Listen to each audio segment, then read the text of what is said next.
For as long as there's been media, there's been piracy, and with piracy often being an issue for most distributors and developers, they've often found ways to counter pirates from stealing their games with anti-piracy measures.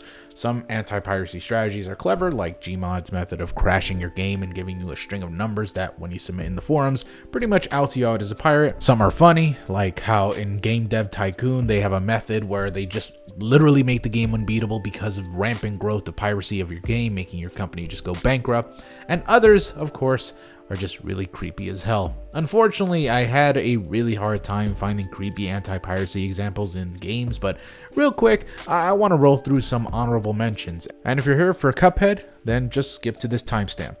Okay, first one up is from Pokemon Fire Red and Leaf Green. Apparently, nobody in the world hates pirates more than Game Freak, because if you illegally download the game, the ferryman next to the SS and after accepting your ticket will immediately tell you to buy the real version of the game or die. Considering the majority of the people playing this game were probably all children, this would have really scared some jackass kids from stealing games. Actually, real quick update, apparently this might have been a hoax. There's no real evidence of it actually happening in a pirated game, but I don't know, I haven't seen it disproven either, so it's up in the air. Honestly, just take it with a grain of salt. Next up is from the Spanish DOS game called La Abadia de Crimen, which is a game with a cult following about a monk trying to solve a mystery of the disappearance of another monk, which was based off of a best-selling book, The Name of the Rose, and has an interesting anti-piracy measure that replaces the Ave Maria song that was supposed to be playing here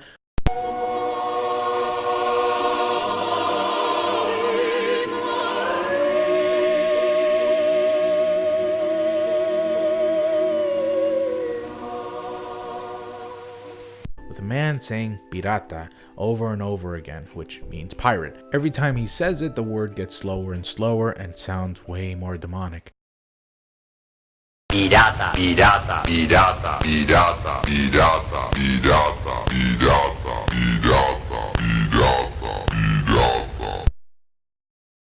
Wow, I would shit my pants. And finally, Five Nights at Freddy's little anti-piracy thing. Guess what happens when you have a pirated version? You get jump scared. Wow. Never would have saw that coming. Alright, on to the main entry. Well, Cuphead and his pal Bugman, they like to roll the dice. By chance they came on Devil's Game, and gosh, they paid the price. Paid the price. Wow. Who would have thought that this game had the scariest anti-piracy method ever made? No, seriously, it's pretty bad, but I suppose that's to be expected from a game based off of the rubber hose era of cartoons. See, back then, cartoons never really held back punches and would often have spooky imagery of Satanism and violence in the cartoons.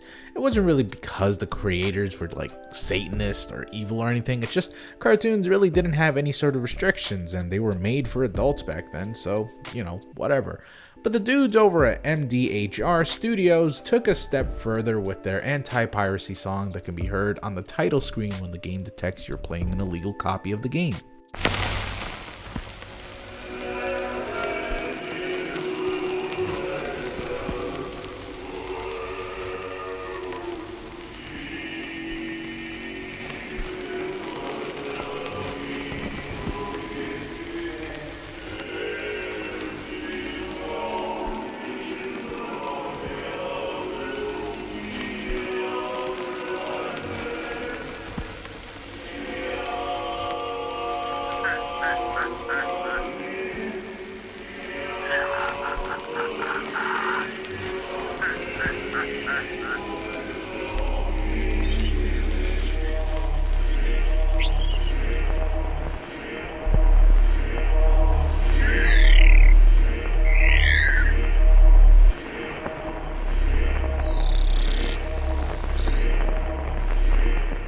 Yeah, that's fucked. It actually gets even creepier when you run the audio through a spectrogram, which reveals the devil is hidden within the audio of the song. Further enhancing the spooky satanic symphony is the file name, which contains the numbers 666.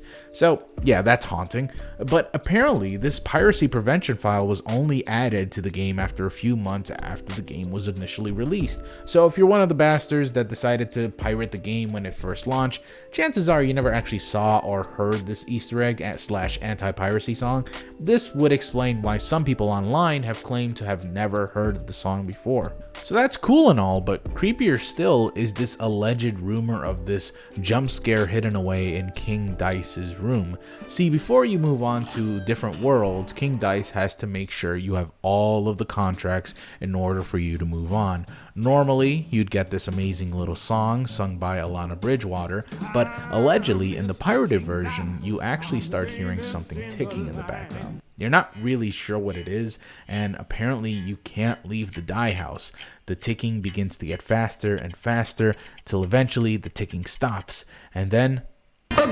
well, no, not exactly that, but allegedly you do get jump scared by King Dice himself. Once this happens, you're kicked out of the game and you're trapped in the title screen forever.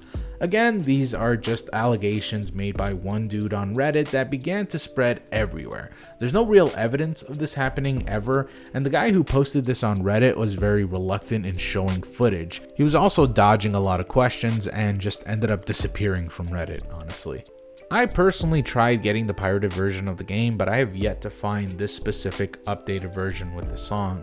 I was able to find a pirated version, but this was the one before they added the pirated music. And before I get called out for pirating, don't worry, I already bought the game on Steam. I'm just trying to fulfill a curiosity. But if anyone out there wants to find this supposed jump scare, then please let me know if you ever find it. As of right now, well, it's just a rumor and probably not even real. Though I can say that those songs that you hear in the title screen are real, and that spectrogram is real as hell. So regardless of that, this is still one of the scariest anti-piracy measures I've ever seen.